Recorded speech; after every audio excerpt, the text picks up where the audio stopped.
After a long series of legal battles, now finally the Reserve Bank of India has put out its risk assessment reports for 4 large banks, State Bank of India, ICICI, Axis, as well as HDFC Bank. These reports were received by RTI activist Girish Mittal after he went to the Supreme Court to seek these responses. Now Girish Mittal has shared it with the public, and therefore we can point out some of the observations that the Reserve Bank of India has made against these banks. But remember, just as a point of caution, these observations are from FY15, and it is likely that things would have changed after that. Let's first look at what happened with State Bank of India, India's largest lender, some of the observations that the Reserve Bank of India made. The first of which is that there was a clear lack of credit risk mitigation measures in the domestic as well as international book. Now, according to the Reserve Bank, the fallacies that SBI maintained were in the areas of how it was assessing the credit risk that was there on its books.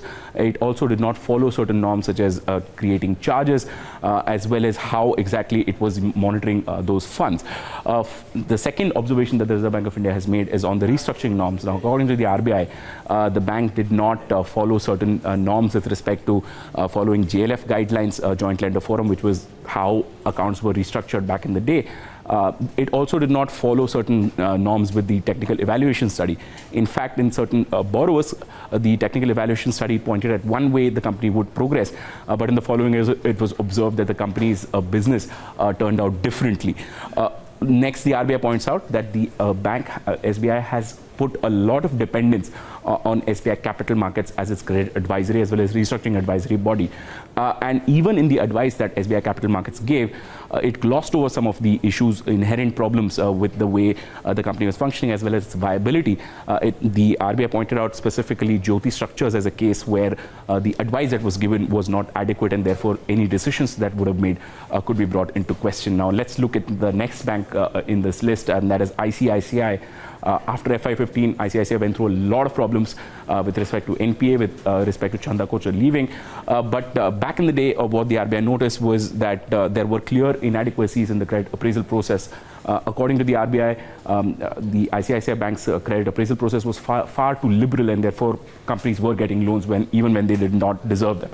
ICICI Bank was also involved in changing some of the loan conditions, loan terms, post it had sanctioned the loan, and that was a clear problem that needed to be dealt with, according to the RBI. And finally, the RBI pointed out specifically 2 cases, first in the SR group companies as well as GVK group companies, where the bank had not only breached some of the single borrowing limits that were set by the RBI, but also had not followed up with certain personal guarantee norms that the RBI had set.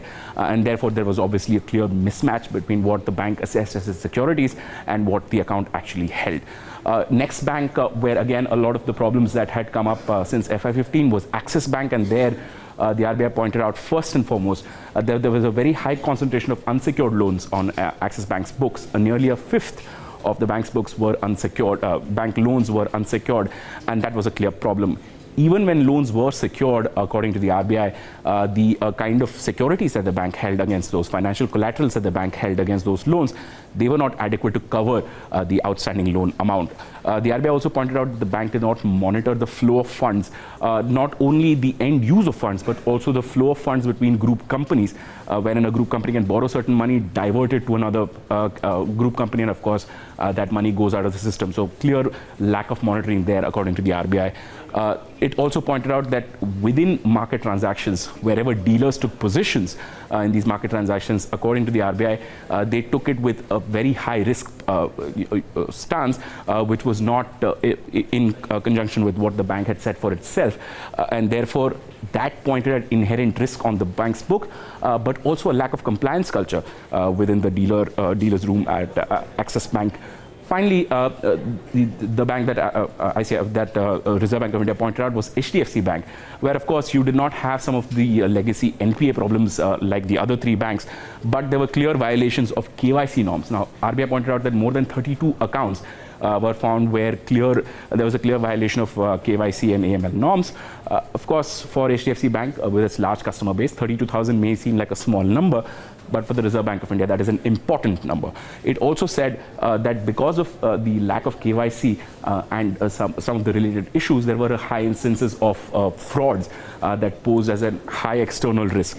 Another important external risk was a high number of consumer court cases, nearly 1,800 back in FY15, consumer court cases were pending in consumer courts against HDFC Bank, and therefore that was another big external risk for HDFC. Finally, it also did not report correct data to the CRIL database, which is the repository for large credit. There it had in fact merged interest payments due to the bank with the principal, and therefore the outstanding amount looked much larger. And these are all problems that the RBI pointed out with respect to HDFC Bank, which needed to be mitigated immediately.